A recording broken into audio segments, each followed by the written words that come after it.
Olha E, só, Carol, assim, sempre se falava no Dia Internacional do Mulher, dar os parabéns para as mulheres e tudo, e a gente tem visto nos últimos anos, nessa data, as mulheres dizendo, olha, não é data para vocês darem parabéns para a gente, mandarem flores e achar que isso aí é o que nos contempla e tal. É uma data de luta, né? A luta feminina, ela é aí, vem há décadas tentando, foi desde conquistar o direito ao voto, os direitos reprodutivos, aí, enfim, sexualidade, está tudo envolvido nisso. A gente tem várias pesquisas que mostram como as mulheres sofrem mais com a desigualdade social, com a desigualdade salarial, com a desigualdade racial.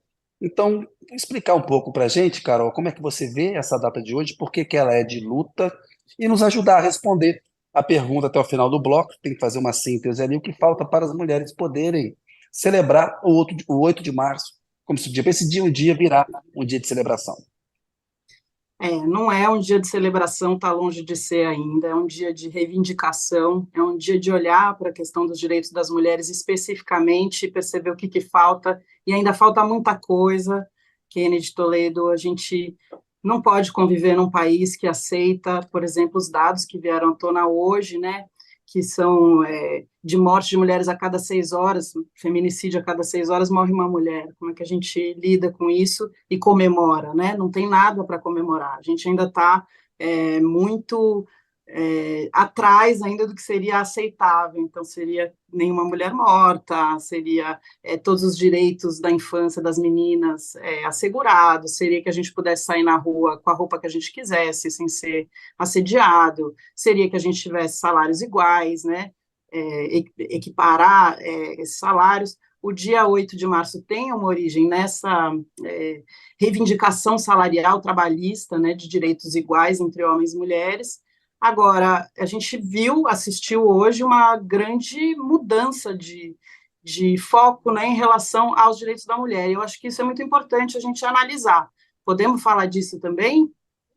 Claro, você está falando do pacote que Podemos. o presidente Lula anunciou hoje aqui, que tem ali um Isso. projeto de lei que prevê a equiparação salarial entre homens e mulheres. Há uma previsão na CLT nesse sentido, mas falta um instrumento jurídico para garantir. E há uma série de outras medidas. Acho importante, Carol, você analisar para a gente o que você destaca desse pacote do Lula, mas a gente sabe que o Brasil é um país machista, há um machismo estrutural, ele não começou ontem, não começou no governo Bolsonaro, mas nos últimos anos, um discurso de ódio no debate público, né? E um presidente misógino agravou a situação dos direitos e das conquistas femininas. Qual que é a responsabilidade, por exemplo, nesse crescimento nos últimos anos dos casos de feminicídio no Brasil? Você consegue identificar uma piora nesse machismo estrutural por causa do que foi o governo Bolsonaro? E depois você comenta para a gente também, enfim, como você achar melhor na ordem aí, o que Uhum. você destaca desse pacote de hoje? A postura de um governante, do líder do país, né, determina comportamento, sim, legitima comportamentos que podem piorar a situação de violência das mulheres, em especial violência doméstica, né? Então, por exemplo, um governo que fomenta a posse e porte de armas coloca as mulheres mais em risco. Por quê? Porque o homem quer comprar uma arma e ele se sente protegido, quer se proteger. As mulheres se sentem ameaçadas, né? Se você tem a presença de uma arma dentro de uma casa, isso faz com que a letalidade aumente. A chance de uma letalidade pode ser muito mais simples de acontecer. Né? Uma coisa é você brigar, discutir, que todo casal pode passar por isso, né? É importante que não tenha violência, né? Mas, assim, se tem a presença de uma arma, a morte pode ser muito mais instantânea, né? Claro, é muito mais fácil morrer com uma arma do que com uma arma branca, por exemplo, né? Uma arma de fogo. Então, a característica do feminicídio de agora, esse aumento do feminicídio, também está ligada à maior quantidade de armas. Além disso, tem também o fator da pandemia, as pessoas ficaram mais reclusas, isso gerou uma série de problemas, né, não só conjugais, né, mas também de saúde mental, e a gente não teve política pública no governo Bolsonaro que pudesse acolher esse tipo de demanda. A gente também não tem ainda no Brasil, acho que isso seria importante até o governo Lula também observar isso, né, por exemplo, o caso do Daniel Alves, né, do estupro. Na Espanha tem um protocolo, uma lei por isso que é importante a lei, né, que todos os estabelecimentos precisam seguir em caso de denúncia de violência sexual. E é por isso que se conseguiu identificar que o Daniel Alves cometeu esse crime, e por isso ele está preso nesse momento. Se não, uma pessoa poderosa como ele, com o dinheiro que ele tem, seria muito difícil, né, de conseguir prender. Então, assim, só para dizer que as coisas começam mesmo da maneira que começaram hoje. Por isso que eu acho que é uma mudança muito importante e talvez histórica, dependendo também do comportamento do Congresso Nacional, né? Porque tudo isso que foi apresentado hoje vai ter que ser aprovado pelo Congresso. E é um Congresso majoritariamente formado por homens. Então, como Ô, é que esses homens Carol, vão lidar com isso? você tocou num ponto importante aí, que é a questão da existência de uma lei lá no caso da Espanha, né? Por que que é Uhum. importante ali? Porque a gente vira e mexe, vê um discurso, mas uma lei não vai mudar o cenário real, a violência real que as mulheres sofrem. Por que que é importante o marco legal, Carol?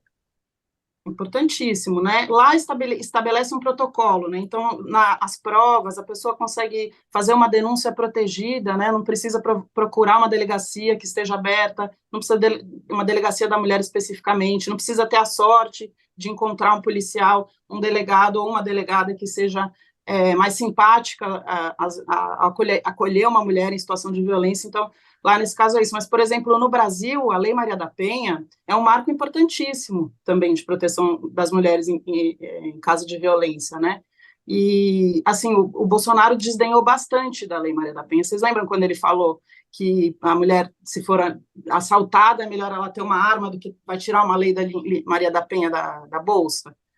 Quer dizer, não entendeu nada, assim, a Lei Maria da Penha estabelece as medidas protetivas, isso protege a vida das mulheres, né? É claro que precisa fiscalizar, então precisa reforçar como é que a lei está sendo aplicada, mas tudo começa por aí, né? Então precisa ter uma patrulha que possa proteger as mulheres e que acompanhe essas mulheres e as medidas cautelares. Então, assim, as coisas acontecem assim, não dá para a gente querer que a cultura mude também do nada, né? Acho que é importantíssimo a cultura mudar, mas, por exemplo, no governo Bolsonaro, a Damares ficou preocupadíssima junto com a Ângela Gandra, a secretária nacional da família, né? Em considerar as mulheres nesse formato de família, que para eles é o único formato que pode ser, que pode existir. E a gente sabe que não é assim que acontece, né? As mulheres estão inseridas em diversos contextos, as mulheres podem ser de diversas sexualidades, enfim, não necessariamente tem que estar enquadrada naquilo. E elas queriam reduzir os direitos das mulheres, principalmente saúde da mulher, né, saúde reprodutiva. Elas queriam mudar nas escolas o fato de você ensinar educação sexual. Educação sexual é o que pode mudar a cultura. Os meninos precisam conversar sobre isso, né? Toda a sociedade precisa falar disso, precisa saber a menina, se ela sofre assédio, ela precisa saber que a escola é um canal de denúncia em que ela pode procurar um professor e se sentir à vontade para dizer a pessoa X passou desse ponto e esse ponto aqui é violência. Isso não é amor, né? Se a menina está numa situação. Vocês lembram daquele caso daquela menina de 10 anos que a Damares não queria que ela tivesse acesso ao aborto legal? Ela não tinha nem condições de levar fisicamente aquela gestação até o final dela, mas houve uma tentativa de incidir sobre isso. Essa menina teve que sair da cidade dela, teve que trocar de nome, né? Então, assim, a gente agora está tendo a chance de ter esses direitos de novo assegurados, isso é muito importante. Dá para dizer que é revolucionário, se de fato o Congresso seguir adiante, porque eu sei que houve hoje também aí um deputado, né, que foi transfóbico, o Nicolas, Nicolas Ferreira. e a Tabata Amaral também se pronunciou, disse que Está vai pedindo a denunciar ele. cassação dele. Está pedindo a cassação, porque ele fez um discurso transfóbico hoje na tribuna e a imunidade parlamentar não pode acobertar crime. E é isso, e as mulheres trans são mulheres também, então, assim, na cadeia, assim, de interseccionalidades, né, que as estudiosas do feminismo chamam isso, que é essas camadas que as mulheres têm, então, a mulher negra está mais vulnerável do que a mulher branca, a mulher negra que é gay está mais vulnerável do que a mulher branca, negra hétero, e assim vai, se somando essas interseccionalidades, né, e as mulheres trans, negras, que são mais pobres, estão, assim, na situação mais vulnerável, né? E qual é o papel do Estado? É proteger essas pessoas. Não pode ir um deputado e fazer o que fez hoje, né? Então, acho que a gente está num bom caminho, assim, de esperança para um Brasil melhor. Claro que não é A suficiente, gente, mas... Nossa, a gente desculpa. entrevistou a Samira Bueno, que é a diretora executiva do Fórum Brasileiro de Segurança Pública, na semana passada, quando eles divulgaram justamente essa pesquisa mostrando que todas as formas de violência contra a mulher aumentaram em 2022 em relação a 2021, todas, sem exceção, não só a violência física, mas assédio moral, tudo que você puder imaginar. E ela explicava que isso tinha várias razões, sempre nunca é uma razão única, né? Vai desde o fato da cultura, ela citou várias pesquisas acadêmicas mostrando que quando tem jogo de futebol no domingo, especialmente clássico, e um time grande perde, aumenta o número de registros de ocorrências de violência contra a mulher, né? Porque ela acontece justamente dentro de casa, justamente dentro da família, né?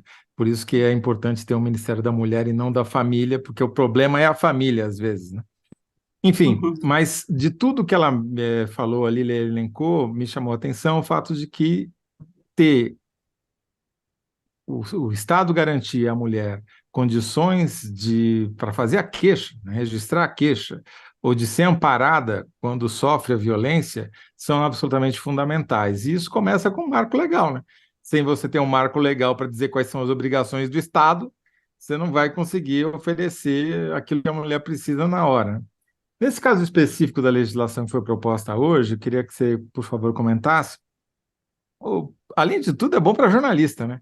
Porque obriga as empresas com 20 empregados ou mais a divulgarem os salários de mulheres e homens, justamente para o Ministério do Trabalho poder fazer a comparação e, se for o caso, multar as empresas que estão pagando menos as mulheres. E para nós vai ser ótimo que vão ter acesso a dados que hoje não temos e poder fazer essa comparação em vários níveis, né?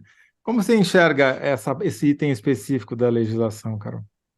Toledo, eu vi assim várias reações, né, de empresários com medo das multas e tal, mas cara, se você vai fazer vai manter a igualdade ali, qual é o teu problema, né? Assim, por que que você está questionando isso? Se você vai estar dentro da legalidade, você não vai ter multa. E também não é assim, você pode demonstrar, né, que tem outras atribuições que diferem os dois cargos e tal. Agora, eu tenho 45 anos, eu tenho 25 anos de carreira, eu convivi com essa desigualdade salarial a minha vida inteira. Não dá, não é aceitável, assim, realmente. Então, assim, a gente está simplesmente colocando as coisas no trilho como deveria ser. Como é que a gente está a essa altura da vida, aprovando agora uma lei que libera a mulher de fazer laqueadura sem a permissão do homem? Esse ano, agora, semana passada, como é que a gente está, sabe? Então, assim, a gente está, na verdade, a gente está no trilho certo. O que eu acho também, que eu acho que é uma análise interessante que a gente pode trazer aqui para o pessoal também comentar, que é o seguinte, a gente tinha antes o governo que estava se abrindo para os direitos da mulher, né? Quando foi o governo Lula, depois o governo Dilma, daí veio o Temer. E o Temer, ele falava do mundo feminino, vocês lembram disso? Ele achava que o papel da mulher Recatadas era e ir ao do lar. supermercado, recatada do lar, e o papel era ir ao supermercado para ver como é que está a economia. E daí vem Bolsonaro, e aí a mulher também é colocada num outro lugar, a mulher é uma cuidadora, né? E agora a gente está retomando os direitos da mulher, mas não num lugar que a gente estava antes. Antes do Lula, né? Digo, a gente já avançou. E aí a gente continua essa luta por aqui. Por que as mulheres são as que mais resistiram a Bolsonaro? Porque elas sabiam que elas iam ser o alvo preferencial também da descontinuidade das políticas, né? Se você for ver o orçamento para o Ministério da Mulher, 95% foi cortado, né? O que a Damares estava fazendo? A Damares, ela só colocou o dinheiro no 180 e ninguém sabe muito bem para quê. E fez muita capacitação pela online e tal, assim, mas isso não diminuiu em nada, não aumentou os direitos das mulheres, não diminuiu a violência, nada aconteceu assim, então ela fazia um sensacionalismo. Agora a gente vai voltar talvez para uma normalidade, se o Congresso realmente também tiver empenhado nisso, né? Eu acho que é um momento muito interessante que a gente está vivendo e que pode ser muito potente. E as mulheres foram fundamentais para segurar esse retrocesso que a gente teve que lidar nesses últimos 4 anos, em E essa especial as proposta, mulheres negras. e essa proposta que foi anunciada hoje é da Simone Tebet, né? Uma proposta de campanha da Simone Tebet que foi incorporada pelo Lula depois da eleição para ela poder compor o governo. Foi base, inclusive, da negociação para que ela entrasse no governo. E não dá para acusar a Simone Tebet de iliberal, né? Eu Não tô, dá. O próprio eu tô, governo agora tem que se adequar ao que eles estão impondo, né? Toledo e Carol, alguns comentários aqui a respeito da pergunta que a gente fez, né? Quando que as mulheres vão poder celebrar o dia. É o dia em que não seja necessário gritar por nossos direitos, não cumpridos, não reconhecidos, diz a Lucélia Lima, que complementa, que não sejam desrespeitados ou desconsiderados. A luta é longa, exaustiva e diária. Um sonho? Ela pergunta. A Margarida von Schwenk, que está sempre com a gente aqui, dando audiência para o Análise da Notícia. Beijo para ela, agradecemos a participação, Margarida. Margarida von Schwenk. Respeito e igualdade em todos os aspectos da vida. E ela continua: é um dia de luta para a manutenção de direitos alcançados e obtenção de igualdade aos direitos dos homens. E tem também o comentário da Eliana Pantoja: falta chegar de fato às instâncias de poder político e econômico. Ela está fazendo uma observação a respeito disso.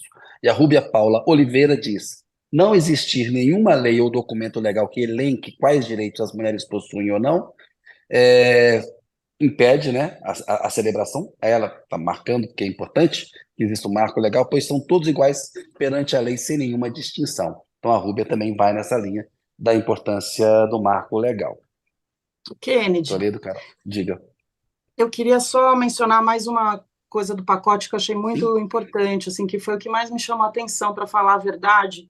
É claro que todas essas iniciativas são necessárias e elas sozinhas não resolvem nada, mas a Lei Marielle Franco me chamou muito a atenção, porque a gente estava assistindo ali, o que a gente estava assistindo quando a Marielle, ela se torna vereadora, ela se torna uma vereadora importante, que coloca ali as questões que representam uma população historicamente excluída, né, que são as pessoas negras que moram nas favelas, ela que também era lésbica, ela era dos direitos humanos, né, tudo isso que ela juntava essas interseccionalidades todas e ela estava ali em evidência, ela estava conseguindo pautar essas questões e tal, e quando ela é morta, ela é assassinada dessa maneira que foi, e até hoje a gente não sabe quem mandou matar a Marielle, existe um sinal muito claro, né, que foi dado ali em relação às autoridades negras. E a gente está assistindo pela primeira vez autoridades negras no primeiro escalão de governo, do governo federal. Isso é muito importante, essa mudança também. Então, na hora que tem essa lei que protege de violência política essas pessoas, isso é muito, muito, muito importante, simbolicamente importante, e a gente, a partir daí, pode ver um outro país, né? A gente pode começar a fazer uma reparação que a gente precisava ter feito, né? Com tantos anos de escravidão, a mais longa escravidão do mundo, a mais numerosa escravidão do mundo, esse país precisa tratar do seu racismo, né? E esse recado que foi dado quando mataram a Marielle era isso: essas autoridades negras que estão aí surgindo não podem falar. E a gente agora está vivenciando o contrário disso, e agora ter uma lei com o nome dela é muito, muito importante. Eu não queria deixar de mencionar isso hoje. Bem lembrado, Carol. Zé, vamos partir para a síntese com a Carol, que daqui a pouco a gente tem a Carla para Vamos, né, que conversar. infelizmente o tempo O tempo. urge. Muito bom Esse falar com você, viu, machista. Carol? Você vai voltar mais aqui pro programa. Muito bacana Estou à aí. Ótima conversa disposição. com você. Obrigada, gente. Vamos fazer Foi a um prazer. síntese com a Carol. Como é que você sintetizaria, você que é boa de título, Carol? O que falta para as mulheres poderem celebrar o 8 de março como seu dia? Tem que ter até 75 caracteres. Pelo amor de Deus, impossível. Quando todos os direitos estiverem assegurados, os direitos da mulher e da infância. A gente não precisa Quando mais Boa. todos os violência. direitos das mulheres E estiverem daí, assegurados.